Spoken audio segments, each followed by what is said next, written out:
Welcome to secret of சமையல். இன்னைக்கு நம்ம பார்க்க போகிறது ஒரு குஜராத்தி ஸ்நாக் ஐட்டம். இதுக்கு பேர் வந்துட்டு லவுக்கி முத்தியா இல்லைன்னா தூதி முத்தியா அப்படின்னு சொல்லுவாங்க. லவுக்கினா வேற ஒன்றும் இல்லை, இது வந்து நம்ம ஊர் சொரக்காவை தான் அவங்க லவுக்கி அப்படின்னு சொல்லுவாங்க. இது வந்து சொரக்காய் வச்சு செய்யக்கூடிய ஒரு ஆவியில் வேக வைக்கக்கூடிய ஒரு ஹெல்தியான ஒரு ஸ்நாக்கு. இது வந்து நீங்கள் ஸ்நாக்காக சாப்பிடலாம், இல்லை நீங்கள் டின்னர் அல்லது பிரேக்ஃபாஸ்ட்டு கூட நீங்கள் சாப்பிடலாம். நம்ம இட்லி மாதிரி தான் இது செய்ய போகிறோம் ஆவியில் வேக வச்சு. சரி வாங்க இந்த லவுக்கி முத்தியா எப்படி செய்யலாம் அப்படின்னு பார்க்கலாம். ஒரு பவுல் எடுத்துக்கோங்க. இது வந்து சொரக்காவை வந்து நல்லா கேரட் துருவத்தில் போட்டு துருவி வச்சுருக்கேன். இப்போ இந்த சொரக்காவை இதில் ஆட் பண்ணிடலாம். 1 கப் அளவுக்கு சொரக்காய் எடுத்திருக்கேன். இதில் நம்ம 1 கப் சொரக்காய் எடுத்தோம்னா இது வந்து கடலை மாவு, இது வந்து ரவை, இது வந்து கோதுமை மாவு. இந்த 3 சேர்ந்து 1 கப் இருக்கணும். 1 கப் சொரக்காய்க்கு இந்த 3 மாவும் ஈக்குவல் குவான்டிட்டி சேர்ந்து 1 கப் அளவு எடுத்துக்கோங்க. இப்போ இந்த 3ஐயும் இது கூட ஆட் பண்ணிடலாம்.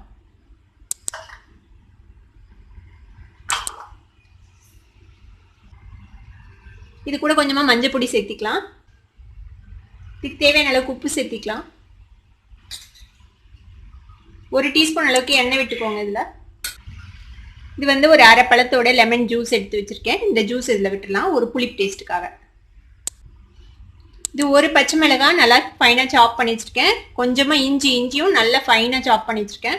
கொஞ்சமாக சீரகம், இது முழு சீரகம் அப்படியே வச்சுருக்கேன். ஒரு அரை டீஸ்பூன் அளவுக்கு சீரகம். இதையும் இதில் ஆட் பண்ணிடலாம். இப்போ இதில் கொஞ்சமாக பெருங்காயம் சேர்த்திக்கலாம். அதில் நம்ம கடலை மாவுலாம் சேர்த்துறோம், அதனால பெருங்காயம் கொஞ்சமாக சேர்த்திக்கலாம். இது கூடவே கொஞ்சமாக நறுக்குனா கொத்தமல்லி தலையும் சேர்த்திக்கோங்க. இதே நம்ம ஆவியில் வேக வைக்க போகிறோம், அதுக்காக வந்து சாஃப்டாக வரணுங்கிறதுக்காக கொஞ்சமாக பேக்கிங் சோடா ஆட் பண்ணிக்கலாம். இது வந்து பேக்கிங் பவுடர் கொஞ்சமாக ஒரு 1/4 டீஸ்பூன் அளவுக்கு பேக்கிங் பவுடர். இப்போ இதை வந்து நம்ம அப்படியே பிணைஞ்சிக்க போகிறோம் ஒரு மாவு மாதிரி. இதில் நீங்கள் தண்ணியை ஊற்ற தேவையில்லை. சொரக்காயிலே நிறைய தண்ணி இருக்கும், அதுவே சரியாக இருக்கும் உங்களுக்கு.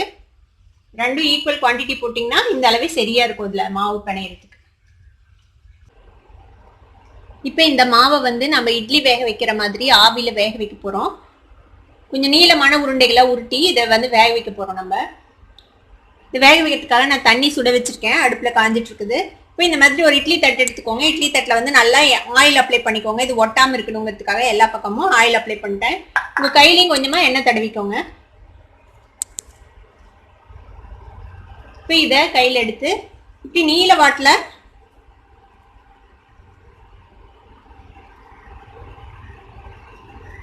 இந்த மாதிரி உருட்டிக்கோங்க. இந்த மாதிரி ஒரு 1 இன்ச் அளவு சைஸ் இருக்கிற மாதிரி இந்த மாதிரி பெரிய பெரிய உருண்டைகளை உருட்டிக்கோங்க, இந்த மாதிரி ரோலர்ஸ் மாதிரி. இப்போ இதை இந்த இட்லி தட்டில் வச்சிடலாம். இதே மாதிரி எல்லா மாவையும் உருட்டி வச்சிடலாம். நம்ம ஒட்டுச்சுன்னா கையில் எண்ணெய் தடவிக்கோங்க.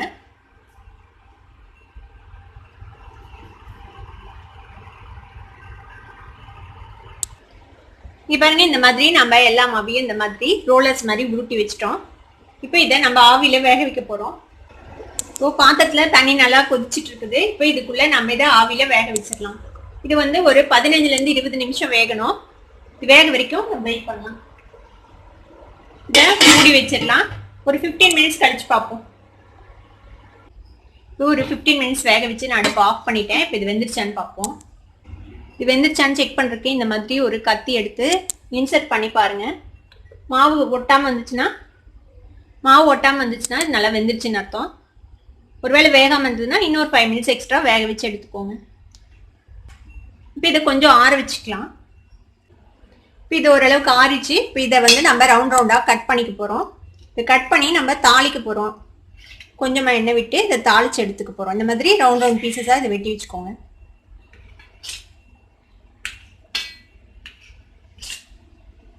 இந்த மாதிரியே எல்லா பீஸையும் நம்ம வெட்டி வச்சுக்கலாம். இங்கே பாருங்க, நம்ம எல்லா பீஸஸையும் இந்த மாதிரி ரவுண்டாக வெட்டி வச்சிட்டோம். இப்போ இதை எப்படி தாளிக்கலான்னு பார்க்கலாம். இப்போ ஒரு கடாய் அடுப்பில் வச்சுருக்கேன். இதில் வந்துட்டு ஒரு டேபிள் ஸ்பூன் அளவுக்கு எண்ணெய் விட்டுருக்கேன். எண்ணெய் சூடாயிடுச்சு. இதில் வந்து கொஞ்சமாக கடுகு சேர்த்திக்கலாம். கடுகு பொரிஞ்சிச்சு. இதில் வந்து 1 டீஸ்பூன் அளவுக்கு வெள்ளை எள்ளு எடுத்து வச்சுருக்கேன். வெள்ளை எள்ளு இதில் சேர்த்திக்கோங்க. இது கூடவே கொஞ்சமாக கருவேப்பிலை சேர்த்திக்கலாம். ஸோ நம்ம வெட்டி வச்சுருக்கிற இந்த முத்தியாவை போட்டுக்கலாம். நல்லா மிக்ஸ் பண்ணி விடுங்க. அப்படியே லைட்டாக ரோஸ்ட் ஆகணும் இந்த ஆயிலில். அது வரைக்கும் கொஞ்சம் நேரம் இதை ஃப்ரை பண்ணலாம். அப்படியே எள்ளு கடுகு இதெல்லாம் இதில் கொஞ்சம் கோட்டாயிடும். கோட்டாயி லைட்டாக ஒரு ரோஸ்ட் ஆகும். அதுக்கப்புறம் இறக்கலாம். நம்ம ஒரு நிமிஷம் இப்படியே ஸ்ப்ரெட் பண்ண மாதிரி வச்சு இப்படியே ரோஸ்ட் ஆக விடுங்க கொஞ்ச நேரம். இது வந்துட்டு குஜராத்திஸ் வந்து அவங்களோட ஈவினிங் ஸ்நாக்காக இது சாப்பிடுவாங்க. நம்ம இதை டின்னர் கூட செய்யலாம். ரொம்பவே நல்லாயிருக்கும். நம்ம இட்லி மாதிரி தான், இது ஆவியில் வேக வச்சு தான் செய்கிறோம். ரொம்ப எண்ணெயும் விடலை, நம்ம கம்மியான எண்ணெயில் தான் ஃப்ரை பண்ணுறோம். பாருங்க நல்லா ரோஸ்ட் ஆயிடுச்சு. இப்போ எல்லா பக்கமும் ஈவனாக ரோஸ்ட் ஆயிடுச்சு. இப்போ இது மேலே கொஞ்சமாக கொத்தமல்லி தழை தூவிடலாம். நம்மளோட சொரக்காய் முத்தியா இப்போ ரெடி ஆயிடுச்சு.